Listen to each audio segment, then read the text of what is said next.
The Quran speaks about two kinds of Christians. Two kinds of Christians. Who are those who in Akhir Zaman will be the closest in love and affection to you Muslims? Allah speaks in Surah Al-Ma'idah, which is the 5th surah of the Quran. And He says,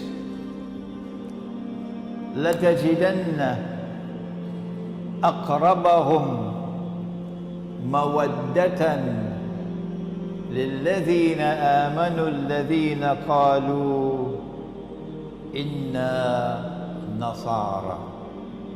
Every single word in the Quran is so powerful. So we can see clearly who are the Christians. And you will most certainly find in time to come that you will most certainly find at that time when the Quran was revealed and in the future. Now listen carefully.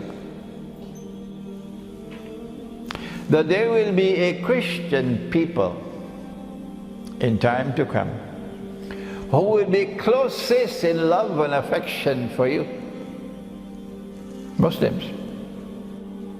Why? This is because they still have amongst them the integrity of the institution of priesthood and monasticism. The monastery, the monk, the monastic way of life. And because they are not an arrogant people. They are not an arrogant people.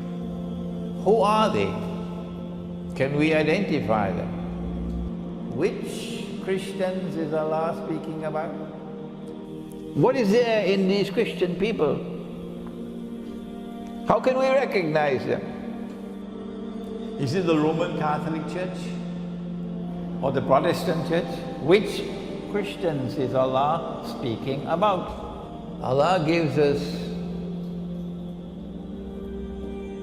guidance by which to identify the Christians who will be closest in love and affection to us. وَلَتَجِدَنَّ, which is either present or future, because this is fi'l mudariya, present and future, the Arabic verb. And you will most certainly find in time to come that those who will be closest in love and affection for you would be a people who proclaim, we are Christians. Oh, but wait a minute. They don't proclaim themselves Christians in the United States, and Britain and France. No. Religion is a private affair. We've been secularized. We proclaim ourselves French and British and American. And religion is for Sunday morning. That couldn't be British and American and French Christians because they hide their religious identity. They secularize their religion. But these are a different kind of Christian people. قَالُوا إِنَّا نَصَارَى. They proclaim themselves, their identity. We are Christians. It has to be a different kind of Christian who proclaims my identity. I am Christian. So this could not be Western Christianity. Kindly eliminate it. A Christian people who will be closest in love and affection for you Muslims at that time. As you found at the time of the Prophet when the Quran was revealed, when the Christians of Abyssinia, a Christian people, opened the doors, opened their hearts, and kept us as refugees. And when Makkah sent their emissaries to demand the repatriation of the runaway slaves, the Negus said, no, I'll never give them up. And we want to go and remind Bulgaria, and remind Greece, and remind Russia, and remind the whole Orthodox Christian world, this is what you were like once upon a time. you will most certainly find in time to come, not only at that time but in the future as well, that those who will have the greatest love and affection for you Muslims would be a people who say we are Christians. That's not all. But there's a second reason, second thing that Allah speaks about. The Quran goes on to say, ذَلِكَ بِأَنَّ مِنْهُمْ كِسِّسِينَ ذَلِكَ بِأَنَّ مِنْهُمْ كِسِّسِينَ. The reason why they will behave like this, you know these Christians because they still have the ulama. This is because they still have amongst them the integrity of the institution of priesthood intact. The religious scholars still have a status in that Christian people. That side of the world, the religious scholarship is gone. But this side of the world, the ulama of the Christians still have a very high status and a very important function in society. ذَلِكَ بِأَنَّ مِنْهُمْ كِسِّسِينَ. In that Christianity out there where a man could marry another man and get a marriage certificate, the priest is a laughing stock of the world. In this Christianity out here, Orthodox Christianity, the ulama or the priest still have a status, high status. And then Allah goes on to say something else, a third thing, وَالرُّهْبَانَ ذَلِكَ بِأَنَّ مِنْهُمْ كِسِّسِينَ وَرُهْبَانَ. There'll be another way you can recognize these Christians. What is it? And that is because they still have the institution of monasticism. Oh, eliminate Western Christianity. In Britain and in France and in the United States and Canada, the monastery is now McDonald's hamburgers, or Kentucky Fried, or Pizza Hut. There are no more monasteries. The monastic way of life is gone. Which Christians have the monastery today? Not Britain, not the United States, not France, not Germany, because the monastery today is McDonald's hamburgers. Or the monastery is today a bingo hall or a dance hall. It's not just the monastery that goes up on sale and McDonald's buys it. The churches are also going up on sale all over. And Muslims are buying churches, making them masjid, yeah, all over the place. Monastic way of life is disappearing. Indeed, the churches of Britain are being sold now. Masajid are coming up where there used to be a church. 4% of the British people now go to church. Britain is essentially an atheist country. But these Christian people still have monasticism.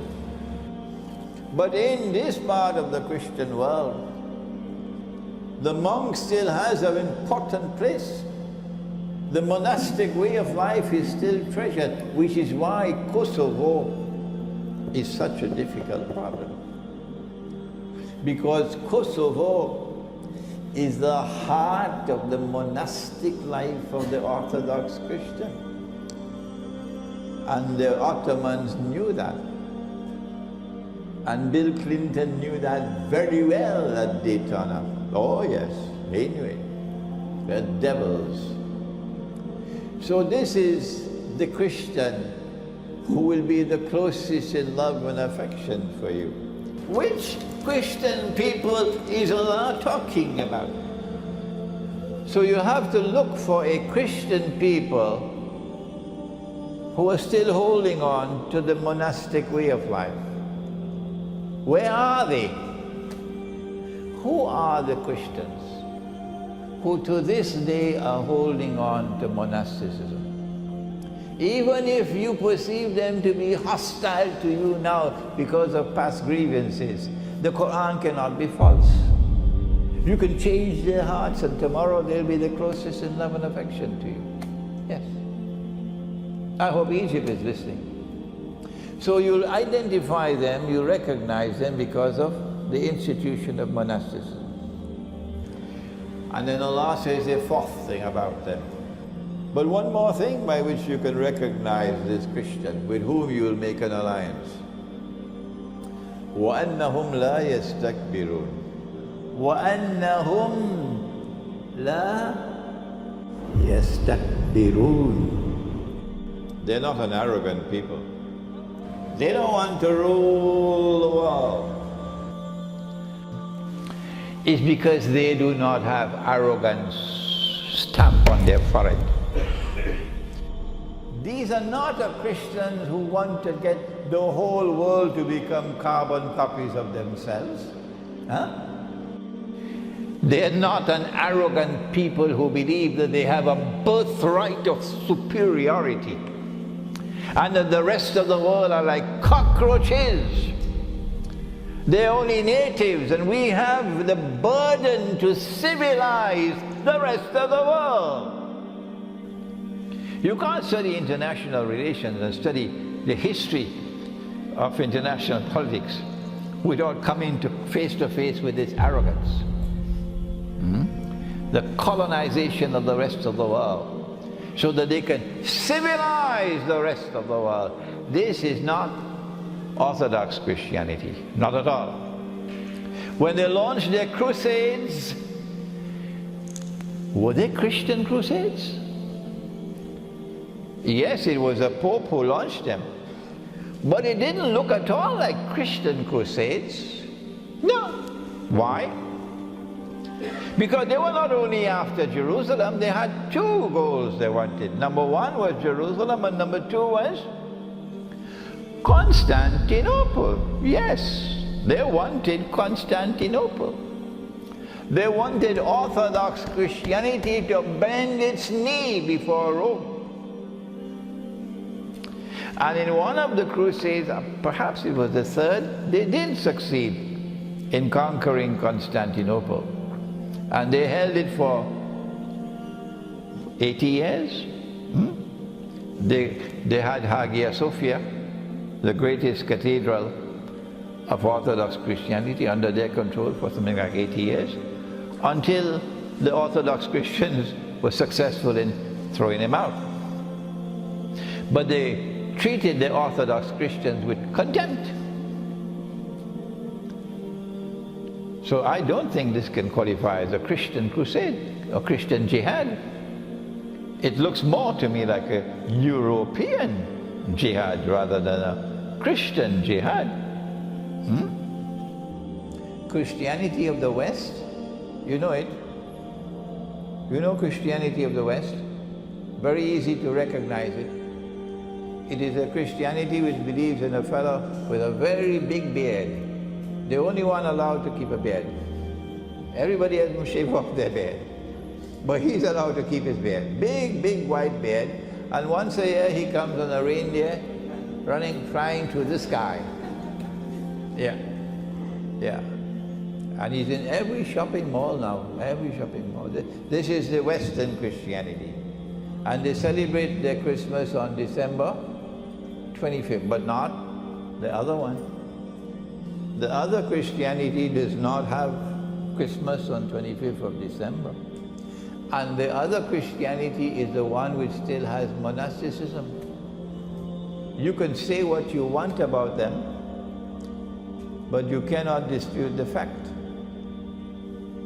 that these are a people who are different from the West. That one in the West is arrogant. The arrogance of that Christianity in the West, which has allied itself with Jews in a Judeo-Christian Zionist alliance, is that it wants to transform the rest of the world into carbon copies of itself. So if you were to put on a sarong, nice for this kind of weather, sarong is very comfortable. Look at that native. Look at that native. If you want to be civilized, you got to dress the way we dress. You got to put on trousers and shirt and tie and a jacket, and then you are civilized. They want us to all become carbon copies of themselves.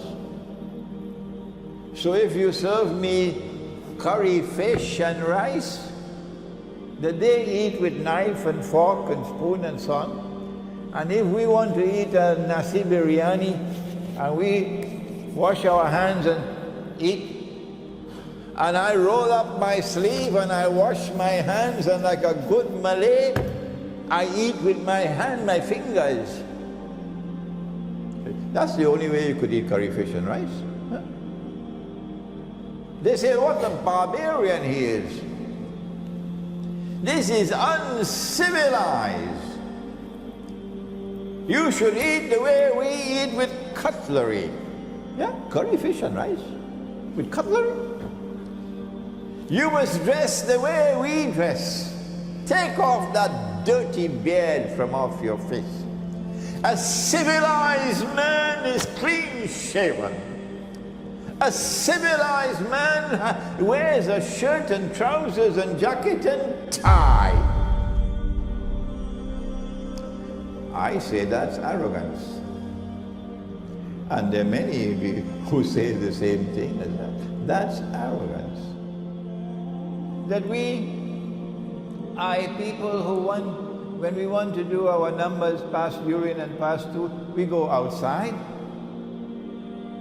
And they say if you do that outside, you are uncivilized, you must have a toilet inside. Huh? Who are these people? وَلَن تَرْضَى عَنْكَ الْيَهُودَ وَلَا النَّصَارَى حَتَّى تَتَّبِعَ مِلَّتَهُمْ. They are the Western European Judeo-Christian alliance. Well, I say to you, you can take your civilization and throw it in a garbage bin. Because I'm not impressed with your scientific and technological revolution and all this gadgetry that you're bringing to the world, when in your civilization, the highest thing you've ever achieved is a man can marry another man and get a marriage certificate. That is your highest achievement. A man can marry another man and get a marriage certificate, and yet everybody wants a visa to go and live amongst you. That is heaven. Who wants to go and live in Bangladesh? Who wants to go and live in Egypt? Who wants to go back to Algeria? No! That's heaven, where a man can marry another man and get a marriage certificate. Guess what Allah did to those who were doing that? Guess what He did to Sodom and Gomorrah? And guess what He's going to do to you tomorrow? Yes. He destroyed them with a destruction that sent them to the lowest part of the earth, with evidence of the remain forever. This is Allah's punishment on them. Sodom and Gomorrah, the people of Lut. And what He did to them, He'll do to this world. When you are content to live amongst the people who legitimize and legalize the marriage of a man with another man, that's your highest achievement. I went to Russia, and when I went to Russia, I saw lots of beards. Oh yes, lots of beards in Russia. These are not an arrogant people. They don't want to rule the world. They don't want to transform all of mankind into carbon copies of themselves. وَلَن تَرْضَى عَنْكَ الْيَهُودَ وَلَا النَّصَارَى حَتَّى تَتَّبِعَ مِلَّتَهُمْ. No, that's those Christians. These Christians are different. And because Russia is not prepared to submit, it's going to checkmate them, and NATO can do nothing to stop it. Praise be to Allah, who allowed us to understand the Quran. They're going to be checkmated. The war which is coming, the big nuclear war which is coming, to which we'll refer subsequently, inshallah, is meant to deliver to Israel something called Pax Judaica, which will replace Pax Americana, which itself replaced Pax Britannica. That's why they want the big war. The war is coming because Russia is challenging their bogus monetary system, that's why. It's not because of Syria. It's not because of Ukraine. It's because of something called BRICS. And so I share with you now, finally, that the Khilafah state would recognize the Orthodox Christian world, which today is led by Russia, that these are the people Allah is talking about in the Quran, that they will be closest in love and affection for you. I know Bosnia and Albania and Montenegro are so very uncomfortable with me now. But I have a job to do. It's for you to learn. And guidance comes from the Quran, not from NATO. Yes, Bosnia. Yes, Albania. Yes, Montenegro. Yes, Kosovo. Guidance comes from the Quran, not from Washington. Okay? So Allah is telling you as plain as a billboard on the road to the airport. These are the Christians who in Akhirul Zaman will be closest in love and affection for you. But there are, both in the Quran and in the Hadith, indications that we will conquer Constantinople on the basis of an alliance with Orthodox Christians. It will be a Muslim Christian army that will conquer Constantinople. Which Christians will this be? Shall I remind you? Yes. And if you do not build alliances, إِن لَمْ تَفْعَلُوهُ تَكُنْ فِتْنَةٌ فِي الْأَرْضِ وَفَسَادٌ كَبِيرٌ. I do not need the hadith for arguing the case for an alliance with Rome. I do not need the hadith. The Quran is enough for me to argue the case for a Muslim alliance with Rome in Akhirul Zaman. And no hadith and no part of a hadith can challenge the Quran. And so this is what we have to do at this time, to build alliances within ourselves so the house of Islam becomes stronger, and build alliances with those who have the closest love, the closest in love and affection for us, so we can face a common enemy. The hadith then ends, Fathul Constantiniya Khuruj ad-Dajjal, that after the conquest of Constantinople, only then will Dajjal make his appearance in human form. Because now, it's there around the neck of Israel. Israel can't get away now, finished. Dajjal took them for a ride. It's the last ride on which they'll ever go. And now they'll face the end that Pharaoh faced when he was drowning. They will end the same way that Pharaoh ended. That's the end of Israel. They will now realize the truth that Pharaoh realized underneath the water.